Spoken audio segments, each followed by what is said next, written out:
नमस्कार दोस्तों, न्यूज़ 9 के लिए राजेश की तिवारी एक बार फिर अपने प्राइम टाइम शो में आज मध्य प्रदेश की पन्ना ज़िले की मुख्य तीव्र गति से व्यवसाय व्यापार हर क्षेत्र में आगे बढ़ती अमानगंज नगरी की कुछ विषयों पर मुद्दों पर चर्चा। सो प्यारे दोस्तों, बने रहें, देखते रहें, हमें सब्सक्राइब करें, हमें लाइक करें, हमें कमेंट्स दें और हमारे इस खबरों को, हमारे इस चैनल को जन जन तक पहुंचाएं। ये केवल चैनल आपके जन से समस्याओं से सरोकार को लेकर हम आपके समक्ष हाजिर हुए हैं। प्यारे दोस्तों, मानव जीवन की 3 सबसे बड़ी समस्याएं होती हैं: रोटी, कपड़ा और मकान। इसके परिप्रेक्ष्य में अन्य सुविधाएं और जो होती हैं उसमें आज के वैज्ञानिक युग में बिजली का बहुत बड़ा महत्व है। अब मानव जीवन की तो पूरी की पूरी ज़रूरतें, साथ ही रोजी रोटी से जुड़े कामों में भी लाइट्स, बिजली, ऊर्जा का उपयोग किया जाने लगा है। अगर बिजली नहीं है तो आदमी लूला, लंगड़ा और पता नहीं क्या क्या हो जाता है। सो प्यारे दोस्तों, आज़ादी के इतने वर्ष गुजर जाने के बावजूद भी आज भी शहरी क्षेत्रों में, कस्बाई इलाकों में तो बिजली की समस्या बनी ही हुई है। लेकिन ज़रा सोचिए, कल्पना करिए उन पिछड़े इलाकों की, मजरों की, गांवों की, टोलों की, उन जगहों पर तो बिजली के दर्शन ही नहीं हो रहे हैं। अगर हो भी रहे हैं तो जुगनू जैसे टिमटिमाती। कई गांवों में मेरे पास फ़ोन्स आए, मेरे पास मेल्स आए, मेरे पास व्हाट्सअप्स आए। अमानगंज तहसील के ही लगभग या अमानगंज पावर हाउस के अंतर्गत आने वाले केंद्रों की ये हालत है कि उन जगहों पर बिजली कई दिनों से देखने और सुनने को नहीं मिल रही है।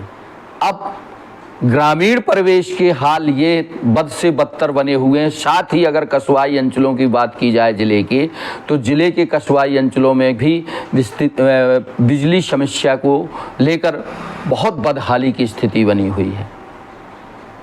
पन्ना ज़िले के जिला मुख्यालय में भी बिजली का आलम यह है कि वहाँ भी बिजली की आँख मिचौली जारी है।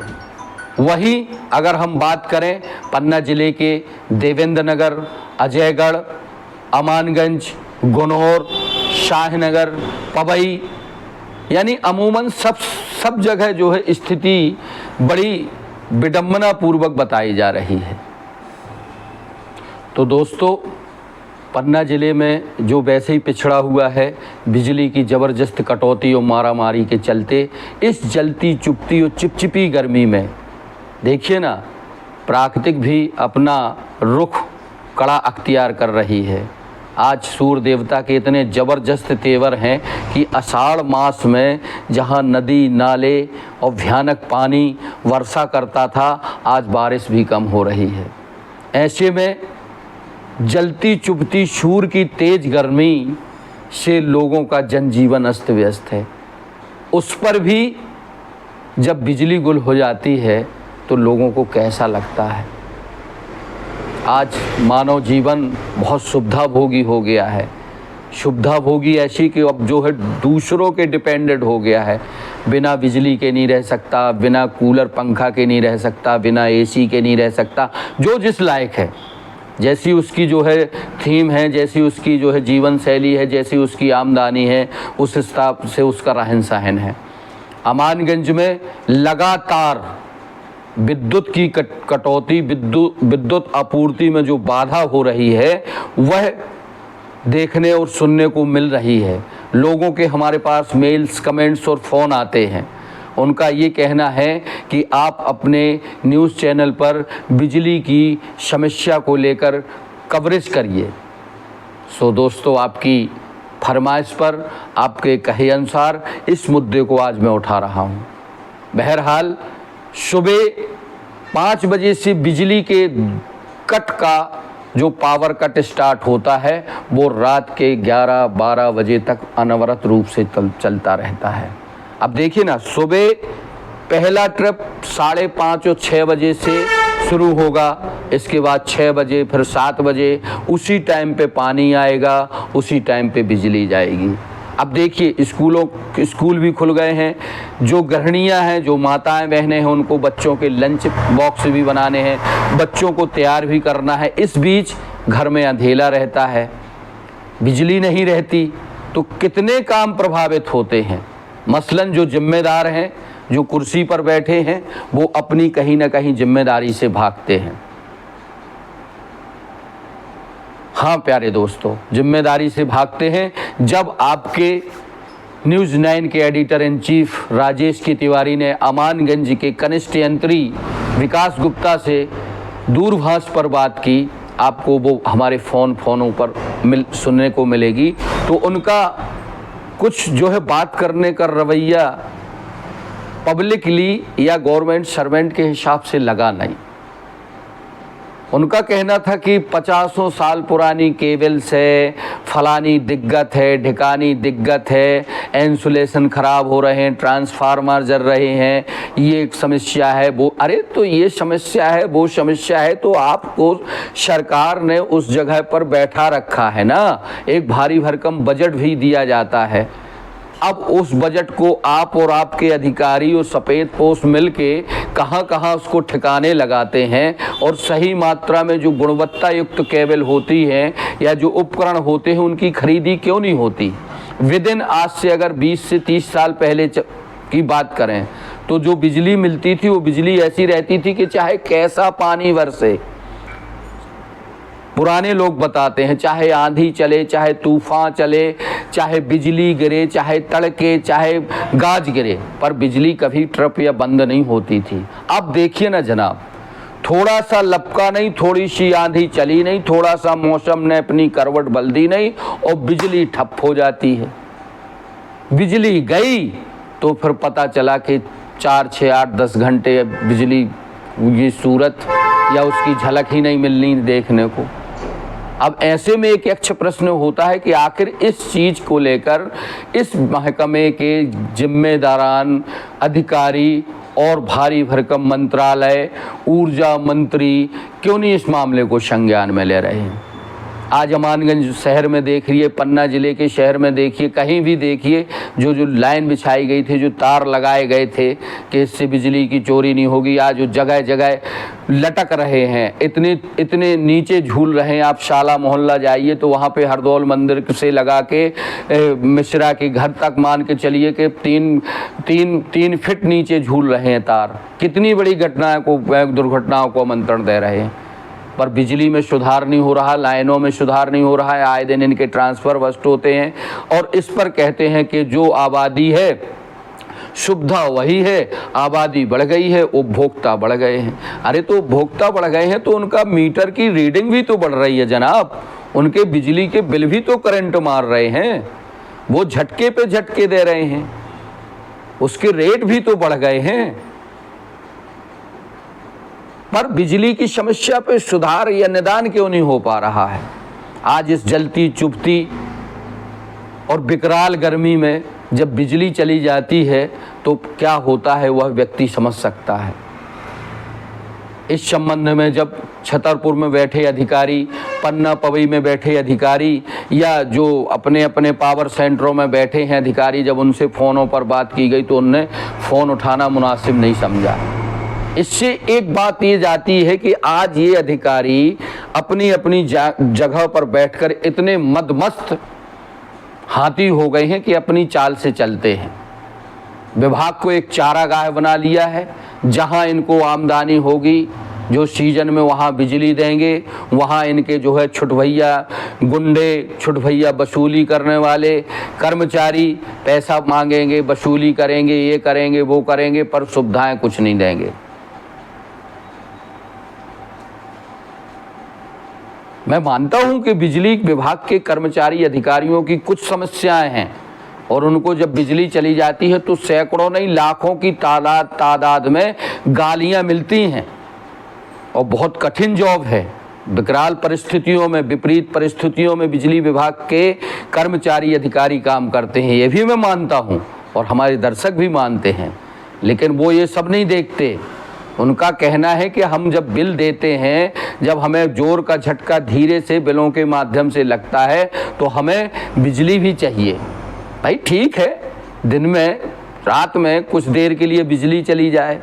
अब पता चला कि पतारे मोहल्ला का ट्रांसफार्मर खराब हो गया और पानी की टंकी गुनौर रोड की बिजली सप्लाई बंद हो गई। अरे भाई कुछ ऐसे निदान करिए कि एक मोहल्ले की बिजली अगर खराब है तो दूसरे मोहल्ले की तो चालू रहनी चाहिए। बहरहाल रात में अगर बिजली चली जाती है तो फ़ोन बंद हो जाते हैं सभी के।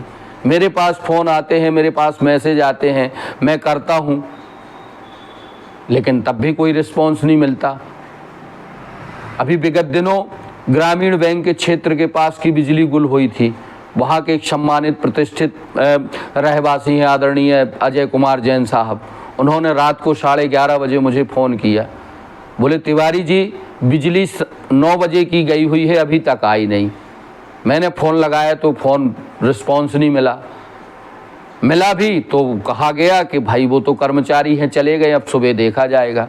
तो जब तक इस गर्मी में आदमी के प्राण ही निकल जाए, कितनी गर्मी लगती है, कितने मच्छर हैं, बरसात का मौसम है, मच्छरों की झुंड जो है लाखों की तादाद में उसके ऊपर हमला करते हैं, वो कैसे सो पाएगा।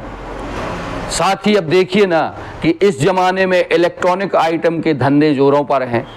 हर गली नुक्कड़ पे मोबाइल के शॉप, बेरोजगारी इतनी है कि लोगों ने मोबाइल का या मैकेनिक का काम सीख लिया है, कुछ ना कुछ उत्तम अपना धंधा मध्यम कर रहे हैं। जब उनको बिजली नहीं मिलेगी तो कैसे उपकरणों को सुधारेंगे। तो कहीं ना कहीं व्यवसाय से जुड़े लोग प्रभावित हो रहे हैं। चक्कियों में भारी मात्रा में गेहूं पिसाई के लिए रखा रहता है। वेल्डिंग मशीन वाले हैं, इलेक्ट्रॉनिक वाले, वो प्रभावित हो रहे हैं। तमाम इस तरह के रेस्टोरेंट है जहाँ बिजली का जो है ज़्यादा होता है, वहाँ पे आप देखिए कितनी दिक्कत आती है। आज ये सबसे बड़ी समस्या है, समसामयिक कालीन की है। ये बारिश हो नहीं रही है, बिजली मिल नहीं रही है, तो लोगों को दिक्कतें हो रही हैं।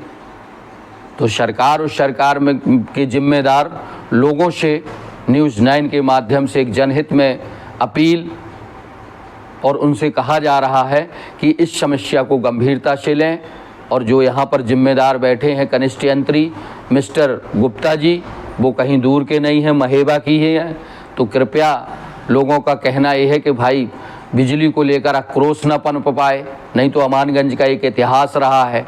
इतिहास ऐसा रहा है कि जब लोगों का गुस्सा भड़ास बनकर फूटता है तो चौराहे पर मार पिटाई होती है और डीपी में जाके पता नहीं कितना हंगामा हो जाता है। तो भाई बिजली दीजिए और इस समाचार को बड़े ध्यान से सुनिए, एक एक शब्दों को गौर फरमाइए। जनता की आवाज़ आप तक पहुंचाई जा रही है, नहीं तो वह दिन दूर नहीं जब आपको कार्यालय में, आपके दफ्तरों में जाके जनता तोड़फोड़ करेगी, मारपीट करेगी, कुछ अनहोनी हो जाएगी। तो उम्मीद है लोगों की इस मांग को, जनता की इस मांग को बिजली विभाग के संबंधित अधिकारी बड़ी गंभीरता से लेंगे और जो है बिजली में सुधार करेंगे। बिजली नहीं जाएगी तो लोगों को राहत मिलेगी। बहरहाल हमारे दोस्तों, हमारे फ़ोनों पर अमानगंज पूर्वी क्षेत्र के कनिष्ठ यंत्री महोदय विकास गुप्ता का फ़ोन पे आप सुनिए कि आखिर वो किस तरह का गैर जिम्मेदारान बयान आप सब लोगों के वास्ते जब बात की गई तो दे रहे हैं। बहुत बहुत शुक्रिया, नमस्कार, बने रहें। लाइट काहे बार बार जा रही है? 6 बजे से लाइट का सिलसिला शुरू होता है और रात के 12-2 बजे तक ये लाइट इतनी चिलचिलाती चिपचिपी गर्मी में पूरे लोगों के फोन आते हैं कि न्यूज़ 9 सब कुछ देख रहा, लाइट वालों से क्या फंडा है? हैं? तो बताओ आप एक जिम्मेदार अधिकारी हो, जिम्मेदार अधिकारी से हम पूछना चाहते कि ये है क्या जो है व्यवस्था, क्यों ये कारण बताइए। तो हम जूनियर इंजीनियर है तो हम भी किसी के अंडर में आते हैं। आप हमारे डी साहब से बात कर लीजिए, नंबर दे दें हम आपको। नहीं तो आपके बस का नहीं है लाइट सुधारना? नहीं, लाइट सुधारने का काम लाइन मैन का तो वो कर रहे हैं। खराब हो गया है तो वहाँ पे लड़के लोग काम कर रहे हैं। तो यार हर एक वो होता है, रात में भी दिन में भी, सब जो अब है जो बताओ 20 साल पहले का इंफ्रास्ट्रक्चर खड़ा है, 20 साल पहले केबलीकरण हुआ था, हैं? उस समय अमानगंज का लोड कुछ और था, आज वर्तमान परिस्थिति में कुछ और लोड है। तो इस कारण से परेशानी जा रही है, हम सॉल्व करे दे रहे हैं एक हफ्ते के अंदर। अच्छा, वो आपके जिला के अधिकारी कौन है? जिला के अधिकारी तो वे हैं एसी साहब हैं, तो वो तो रिटायरमेंट हो चुके हैं, अभी नए एसी साहब आए नहीं है। पवई वाले? हाँ पवई हैं।